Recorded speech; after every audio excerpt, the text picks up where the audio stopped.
संपूर्ण महाराष्ट्राला हादरून सोडणाऱ्या अमरावती जिल्ह्यातील परतवाडा येथील मुलींचं लैंगिक शोषण आणि व्हिडिओ व्हायरल प्रकरणात आता नवीन नवीन जे तथ्य ते पुढे येत आहे.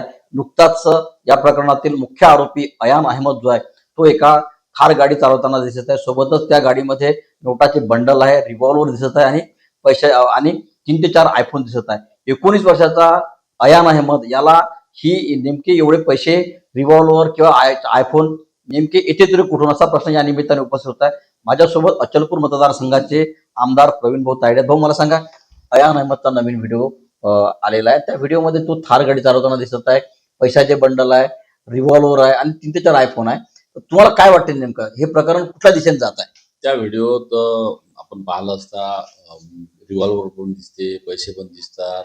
थार गाडी एवढी मोठी महागडी एका 19 वर्षाच्या युवकाकडे म्हणजे जो अपराधी आहे सध्या, त्याच्याकडे एवढे मोठे पैसे आले कुठून याचा शोध हे घेणं फार गरजेचं आहे. आणि सन्माननीय पोलीस अधीक्षकांकडे मी आज जाणार आहे आणि त्यांना ही माहिती देणार. त्यांच्याकडे असेलही कदाचित, पण तपास कोण्या याने चालला याच्याकडे सुद्धा मी लक्ष वेधणार आहे.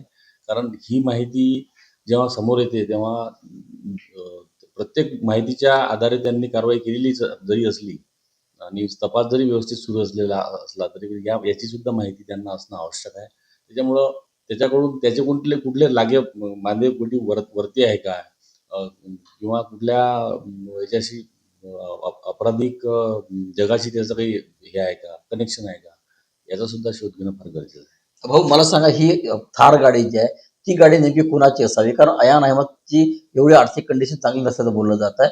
ती गाडी यामध्ये आणखी कोणी इन्व्हॉल्व असण्याची तुम्हाला शक्यता वाटते का? निश्चितच त्याचा शोध घ्यावा लागेल पोलिसांना. कारण एवढे मोठे पैसे तुम्ही थार गाडी सारखी महागडी गाडी जर तुम्ही वापरता आणि तिच्या नंबरवरून सगळं कळेलच कोणाच्या नावाने आहे, काय आहे, आणि तपासात आणि सगळं निष्पन्न होईलच.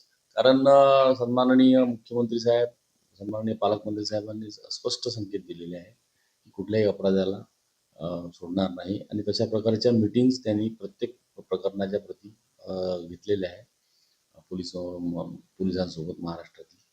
तर ह्या सगळ्या गोष्टीचा उलगडा झाला पाहिजे, या दृष्टिकोनातून मी आज SP साहेबांची भेट घेतली. भाऊ, 3 मोबाईलचा डाटा जो आहे तो रिकव्हर करण्यात आलेला आहे. सोबतच एक 15 वर्षीय जी युवती आहे, अल्पवयीन मुलगी जी आहे ती पुढे आलेली आहे, तिने तक्रार दिलेली आहे. काय त्यातून निष्पन्न झालेलं आहे किंवा आणखी काही मुली पुढे येण्याची शक्यता आहे का? ते निश्चितच थोडं गोपनीय आहे आणि ते गोपनीयच राहील. कोणती मुलगी आहे, काय आहे, कारण ते गोपनीय याचा भाग आहे, तपासाचा भाग आहे. त्याच्यामुळं अजून कुणी समोर आलाय असं मला कळलेलं आहे. परंतु ते सध्या पोलीस गोपनीय ठेवत आहे आणि ते आवश्यक असल्यामुळं निश्चितच SP साहेबांच्या या सगळ्या भेटीत या सगळ्या गोष्टीचा उलगडा झाला. आणखी काही मुलींची संख्या वाढण्याची शक्यता आहे? डाटा रिकव्हरमध्ये मी आधीच म्हटलं की पोलिसांनी 8 मुलींची हे केलेली आहे, तफ्तीश केलेली आहे. परंतु त्याच्यापेक्षा जास्त जर वाढू शकते, कारण डाटा रिकव्हरमध्ये काय निष्पन्न झालं ते पोलिसांकडेच माहिती आहे ती. आणि आता मला वाटतं पोलिसांची दररोज प्रेस पण होते या संबंधात, तर ते निश्चितच याचं हे करतील.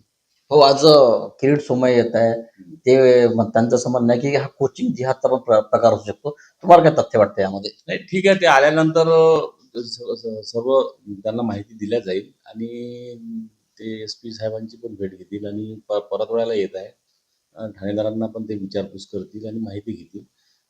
मला नाही वाटत की ते कोचिंगचं काही हे आहे म्हणून.